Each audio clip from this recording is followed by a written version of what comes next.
So I just wanted to go over a service call. I'm actually out for a service call for these P-Series Mitsubishi 1-to-1 units. They're in a server room. I got out here and I had a fault code for on the thermostats. There's some fault codes. One was a P8 and one was a P6.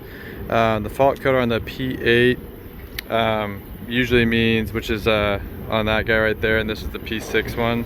The P8 fault is activated when the indoor coil sensor does not change temperature for a set amount of time after the compressor is or should be switched on, but simply if the indoor unit does not get hot or cold within a predetermined time frame, it goes into that lockout. So I kind of looked into some stuff. I went and I traced out the power, which is back at that breaker box right there. Got in there. It was labeled pretty good, so I cycled off power, came over here, just wanted to verify that I'm on the right one. It did shut off the power, and then I usually wait for a little while for everything to de-energize. I think they say like 30 seconds to a minute or something. I usually give it like a minute or two every time. Let it sit off for a little bit. I came back over here and turned on power. You know, I had to do its little 30, or actually probably about 3 to 5 minute little delay while it kind of re-energized everything. And then it kicked on. It went back into a normal call, because when I got here and it had that code, it was like locked off. Nothing was running, and it was just flashing a code on the indoor thermostat. Indoor head was flashing lights, and then I had little fault LEDs right here. You can kind of see the green and the red. I had little fault relays there, or not relays, but LEDs right there. And it was kind of weird. I actually got some fault codes for 4 on green and 3 on red, which it doesn't even give me an option for 4 flashes on green.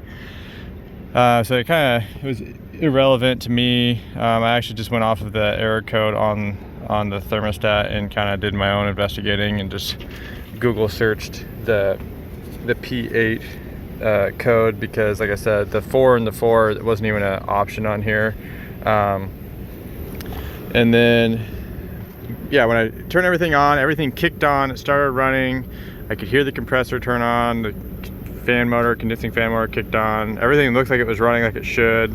Just kind of did like the quick, you know, feel in the pipes, and I wasn't feeling anything, any change really at all, which kind of made me wonder if maybe the compressor wasn't on.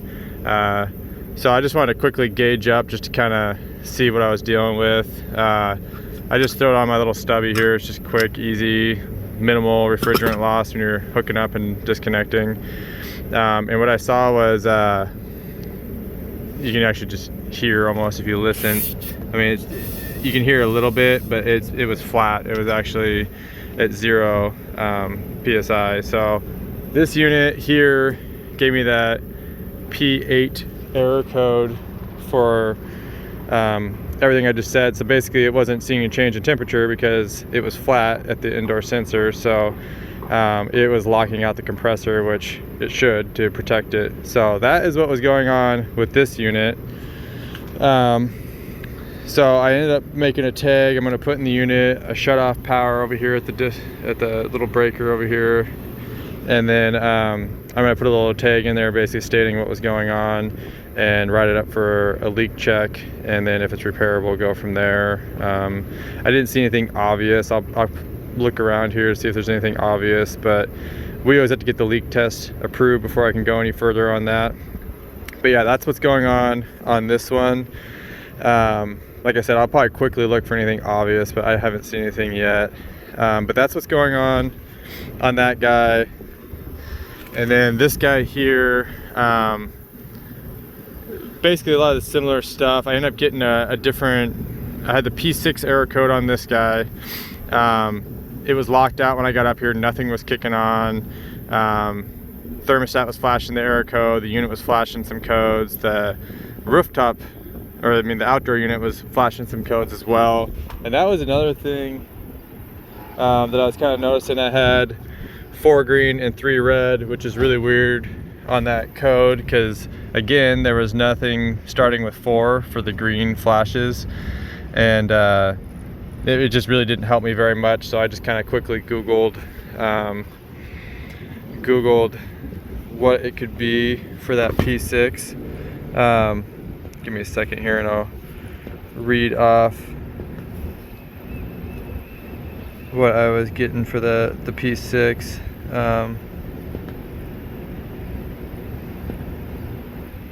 So for that P6, I was getting coil frost protection is working basically. So could be caused from dirty air filter, damaged fan, abnormal refrigerant. That's kind of some of the main things. So it could be obviously like airflow or refrigerant charge based. So I did the same thing, traced out the power, shut it off, came over here, verified I was on the right unit, waited about 3 to 5 minutes, and then with the power cycle down, re-energized power. I waited for another probably about 3 minutes or so. It kicked on and everything kicked on, and then what I ended up seeing was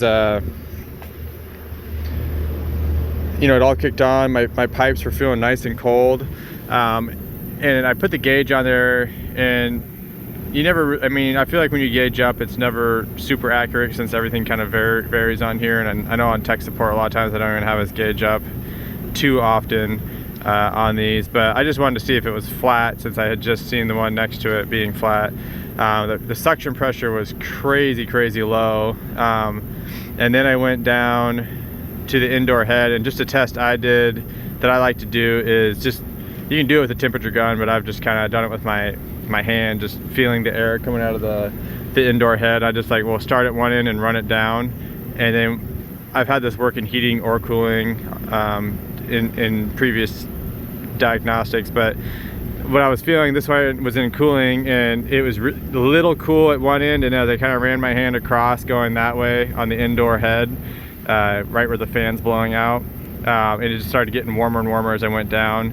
Every time I've ever diagnosed it that way, it's a way that I've basically quickly been able to figure out if it's low on charge. And like I said, it was cool on one end, and it wasn't even that cool, but it was slightly cool on one end, and the other end was like room temperature air. So like I said, between seeing the low pressures, my error code basically saying it could be low on charge, and just kind of putting everything together, this one is definitely low on charge. So what I'll like to do is I'll weigh this thing, weigh the refrigerant out, and then I'll do a pressure test or a leak test on it as well at the same time. So on it, factory charge is, you can kind of see right here, is 3 pounds 12 ounces. So I'll weigh that out, and then say I only weigh out like a pound or two, then I'm just gonna completely verify everything I was seeing. But yeah, so that's what I'm seeing. It's kind of funny, or a little weird actually, I should say, that both of them went down with very similar things at about the same time. It's kind of weird, but yeah, basically I'm gonna shut both of these off so they don't do any damage, more damage to themselves, and put it on, get approval from these guys to hopefully do the leak test on these guys and figure out where the leaks are. I'll look for just kind of simple, obvious oil or anything like that, see if I can find anything easy just to kind of point me in the right direction, but I'll still do a pressure test, and I will weigh this out because I just want to 100% verify how low it really is. But yeah, power will be off, got tags in both saying what's going on. Just kind of had to wait for approval for the true repair.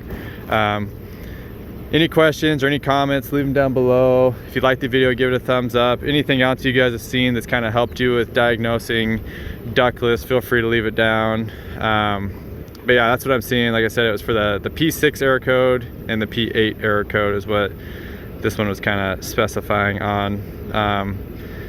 2 different codes, basically the same 2 issues for the most part. But yeah, if you haven't already, please subscribe, it helps me out, and thank you guys for watching.